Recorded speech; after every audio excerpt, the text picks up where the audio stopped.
Welcome to the in-depth Warframe analysis, your number one source of... yeah. Today we will be in-depth Warframe analyzing the Corinth.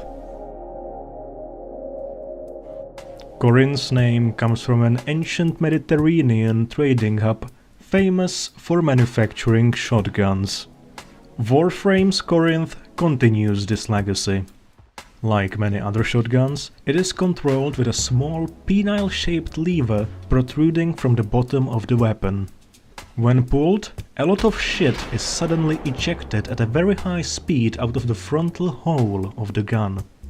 This mechanic makes up for many interesting gameplay challenges, where, optimally, the player has to position themselves in such a manner that the frontal hole of the gun is pointed in the general direction of an enemy they want to brutally murder.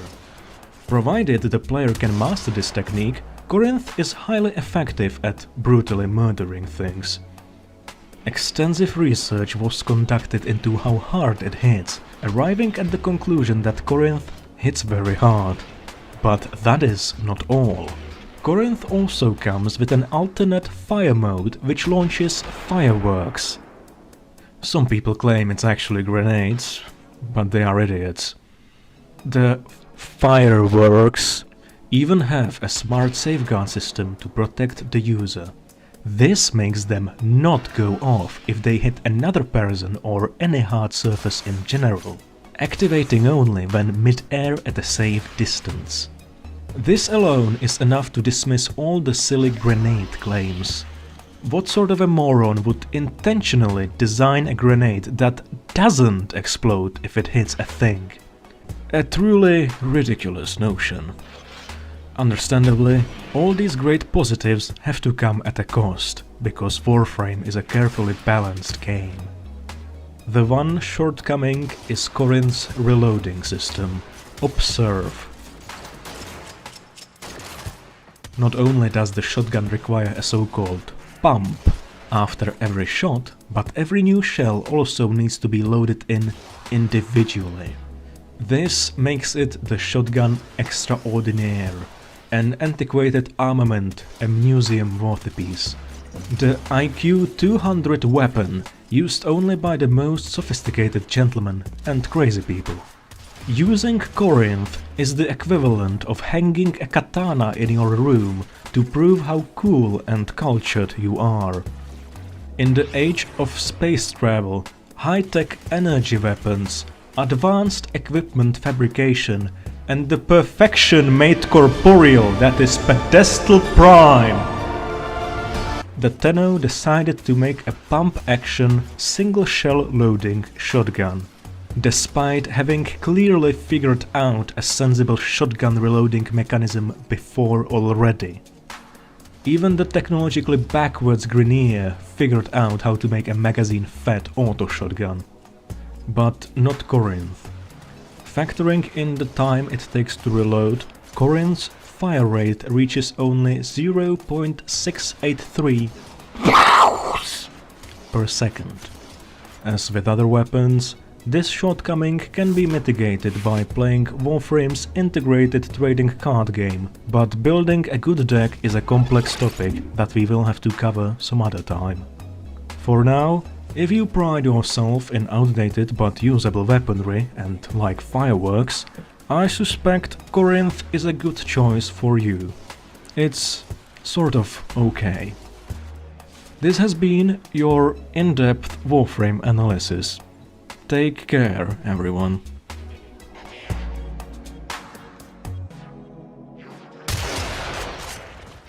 Welcome to the in-depth Warframe analysis, your sort of weekly provider of intellectual Warframe content. Today, we will be in-depth Warframe analyzing the Kubrov. The Kubrov is named after a Soviet scientist of a rather ill reputation. Similar to SU Kubrov, Warframe's Kubrovs appear highly debilitated, possess dubious intellect and like to copulate with animals. There are 5 official government-approved Kubrov breeds. These are the thin Kubrov, the thick Kubrov, the fluffy Kubrov, the Chihuahua Kubrov, which is the only usable one in the current patch, and of course the famous Cthulhu Kubrov. To understand why most of the breeds are useless, we will have to take a look into how the Tenno obtain Kubrovs. The first thing a prospective animal lover needs to do is slaughter hundreds of wild Kubrovs, while also destroying their homes. This is best accomplished with a flamethrower, as they inhabit the lush forests of Earth. By the time half the planet is set ablaze, a single Kubrov egg should drop. Don't cook it, though, it tastes fucking terrible. Once obtained, you need to insert the egg into a specialized incubator, the peak of Orokin/Tenno genetic engineering. However, since the Orokin/Tenno are bad at not ruining things, the newly incubated Kubrov inadvertently comes with a degenerative genetic disorder and will die within days, unless it constantly receives costly corrective DNA treatment. Once mature, the Tenno can use this ferocious-looking doormat for field operations. That is not saying it's a good idea, though. An average Kubrov's memory can hold anywhere from 0 to 0.5 pieces of coherent information. This makes training the animal somewhat problematic. To illustrate, here is the footage of me trying to train the newly bred Kubrov. Hunt. Hunt. Hunt. Hunt. Hunt. Attack. Attack. Attack the Grenier. Attack. Attack. Stay. Stay. Stay, or I will make you stay. Hunt. It is stunned now. Hunt. Yes, there. Oh. I understand that after seeing such a display of the animal's capability, you might be wondering, why should I use a stupid degenerate dog instead of my CCTV vacuum cannon Mediray shield boosting enemy slowing gold gilded drone? The answer is, you shouldn't. That concludes this in-depth Warframe analysis. To end on a high note, here's a funny clip of the Kubrov sticking its head through the Warframe's crotch and subsequently being reduced to ashes by mortar fire. Welcome to the in-depth Warframe analysis, fellow analysts. Today we will be in-depth Warframe analyzing the Corpus. This was voted by you, the audience, proving that a majority of you are intelligent and cultured beings. Congratulations! You have a lot in common with the Corpus. The Corpus are the last remainder of intelligent life in the entire system. How did that happen? Once upon a time, the system was dominated by a group called the Orokin. They were highly technologically advanced, but unfortunately also had terrible taste and a tendency to fuck up everything imaginable. They, for some reason, even renamed the solar system to the Origin system. So, heads up, the star is not Sol anymore, it's Orig or something. Perhaps unsurprisingly, their civilization was promptly destroyed by their own creations, which then proceeded to molest everything else in their near vicinity. Like their creators, the Orokin succeeding factions of today are overly destructive, expansive, and without taste. With the Orokin gone, the system was washed in chaos, fire, and techno-zombies. Things looked bleak, to say the least, and hope was in short supply. That is, until the corpus came to prominence. Nobody knows how exactly it could have happened.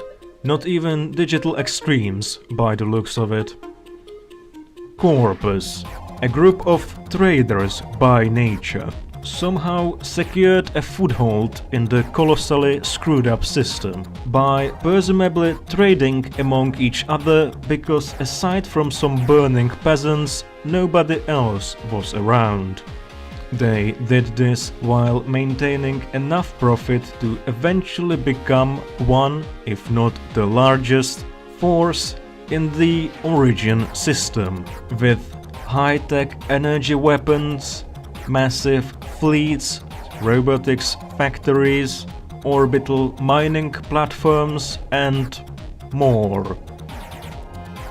Their genius is undisputed, yet their origin is shrouded in mystery. Some say they are also related to the Orokin, but that's just malicious gossip.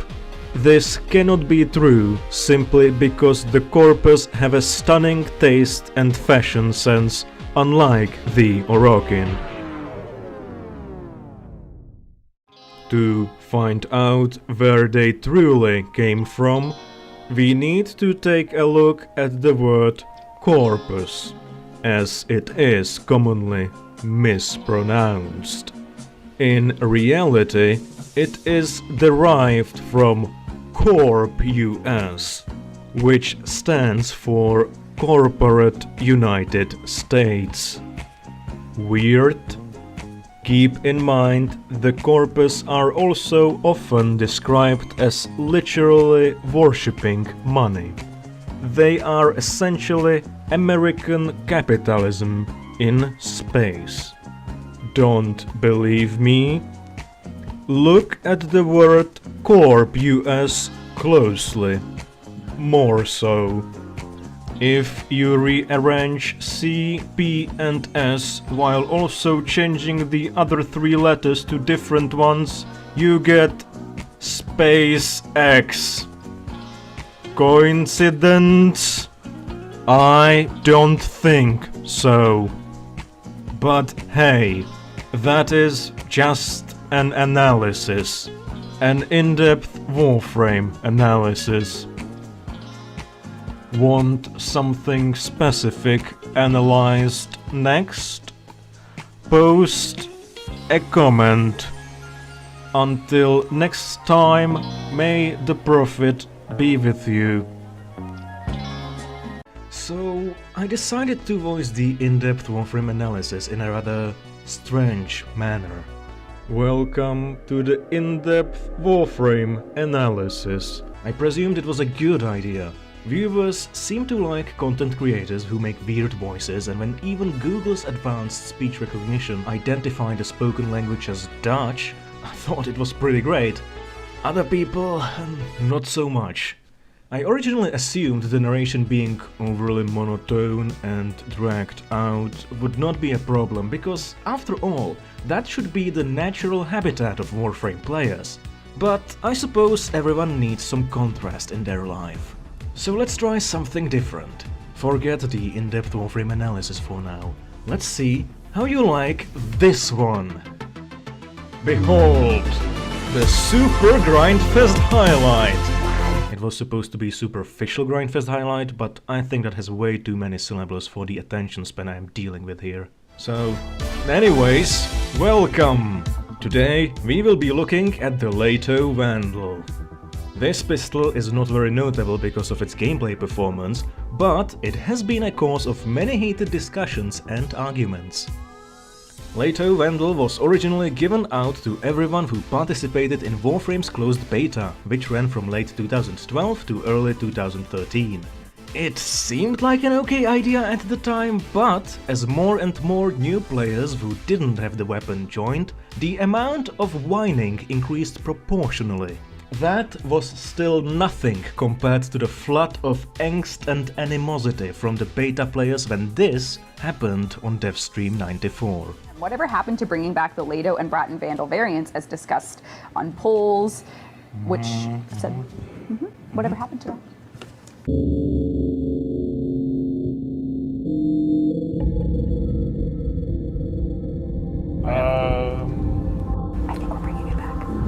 I think we're bringing it back. These are inevitable things to bring back.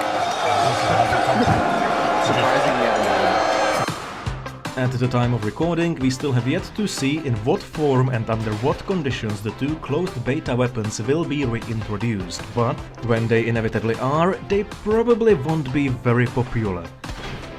Most of Leto Vandal's appeal lies in its exclusivity. And with that gone, it's just another mediocre sidearm. Leto Vandal is still a substantial upgrade over the starter Leto, better in most regards. Like Leto, Leto Vandal deals primarily slash damage, which is something I still don't quite understand. Puncture damage is pretty straightforward, impact, okay. I can see how it's slash damage with weapons like Panthera, but how exactly does a bullet do that? This is the best explanation I have.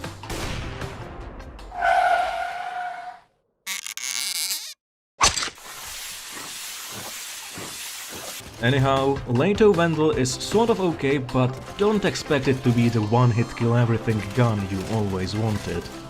Here is my 10 Forma build, which I guess is alright, but unless you are crazy, you are better off polarizing other, stronger weapons instead. Leto Vandal can get pretty ridiculous with a good Riven mod, but right now that basically applies to most, if not all, weapons in the game. In conclusion, don't be super hyped about it being obtainable again. It's nothing groundbreaking. It's nice that it makes a return and it looks pretty good, but that is more or less it. Oh, and tell me in the comments if this is more digestible than the way in-depth Warframe analysis is done. Or else I will bring that back. Hello, this is the Super Grindfest highlight. Today we have the lens, a bow of sorts.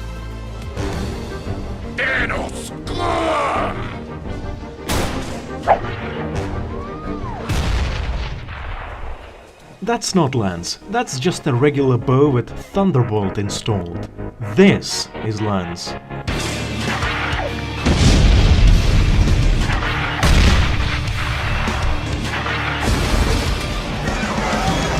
Lens is the dedicated bow for non-boring people. It hits for a small amount of impact damage, then delivers an area of effect slow with a weak cold proc and then violently murders everything in range. Also, the highest critical chance in Warframe right now, because why not? It gets really crazy even without polarization, and that's not mentioning Riven mods. So one has to ask, what are the downsides? Lens is an egalitarian weapon. White, black, blue, man, machine, friend or foe, it does not discriminate. If you happen to be in the blast radius at the time of detonation, well, it has a pretty tiny ammunition pool as well, but that's not as bad as it looks. Lens also comes with a built-in ammo mutator, so as long as you keep killing things, they'll drop usable ammo for you. And you will be killing things with Lens. The blueprint can be obtained from clan research at Mastery Rank 8, so unless you are antisocial or already have it, grab one as soon as you can. Lens is pretty fun and really spooky right now. Welcome to the Super Grindfest highlight. Today we have fishing. Yeah, fishing, you heard right. It's an important topic. Fish are pretty essential for Cetus. Basically, the choice is this: eat fish or eat fleshy rockin' mattresses. Over 72% of Ostrons prefer the former when given the choice. Fish are therefore, crafting materials aside, arguably the fastest way to gain Ostron standing, and so a lot of players are interested in fishing. The people acknowledge your generosity, Tenno. Simultaneously, however, a lot of players have problems with fishing. Common questions include: why don't these damn fish stay in one place? How am I supposed to hit them when the fishing spear has travel time? What is movement prediction? Well, worry not, dear viewer. With the power of analysis, I have discovered an easy life hack that makes aiming fishing spears much easier. Here it is, with some generic YouTube music in the background. Step 1. Equip Gara. Step 2. Find water with fish in it. Step... fuck, what's the next number? Step 3. Go into the water. Step 4. Catch fish from there. Step 5. Step 6. Grow fit. Or Ostron standing, rather. Fishing while standing in water means there's one less dimension to compensate for movement. With this life hack, you will be maxing out your standing and building these powerful junkyard weapons in no time. Good luck! Oh, and a side note. This life hack requires IQ 200 and advanced analysis skills to work, but since you are watching this channel, I sort of assume you have that. If the life hack doesn't work for you, well, keep watching these videos, you might get smarter eventually. Welcome to the Super Grindfest highlight. Today we will look at the Jaw Sword. No, please, stay. It's a good weapon, and I'm not saying that just because I got a ribbon for it and want to sell it for a higher price than it would normally go for. Really, I don't! But if you're interested, let me know. The Jaw Sword is better than a lot of other melee weapons. Like... the Heat Dagger. Wait, it isn't? This weapon is probably not a player favorite, but its popularity is on the rise. 2 days ago, a video featuring it was upvoted quite a bit on the Warframe subreddit. Okay, that video was also made by me, but listen. If you type Warframe Jaw Sword on YouTube, the second result is a video named WF Top 10 Melee Weapons. Pretty good, huh? Now, alright, Jaw Sword is not in the top 10, the worthy mentions list, or in fact anywhere in the video, the description or the tags, but I sincerely believe YouTube gives you this search result for a reason. After all, YouTube knows what's best and never does anything wrong. Yeah, I should probably stop before the price drops even lower. So, 1000 platinum, what do you say? No? 985? I can go as low as 980, but no less. It's a limited time offer. It's up only until someone buys it. And that will be really soon. Think about it. Please.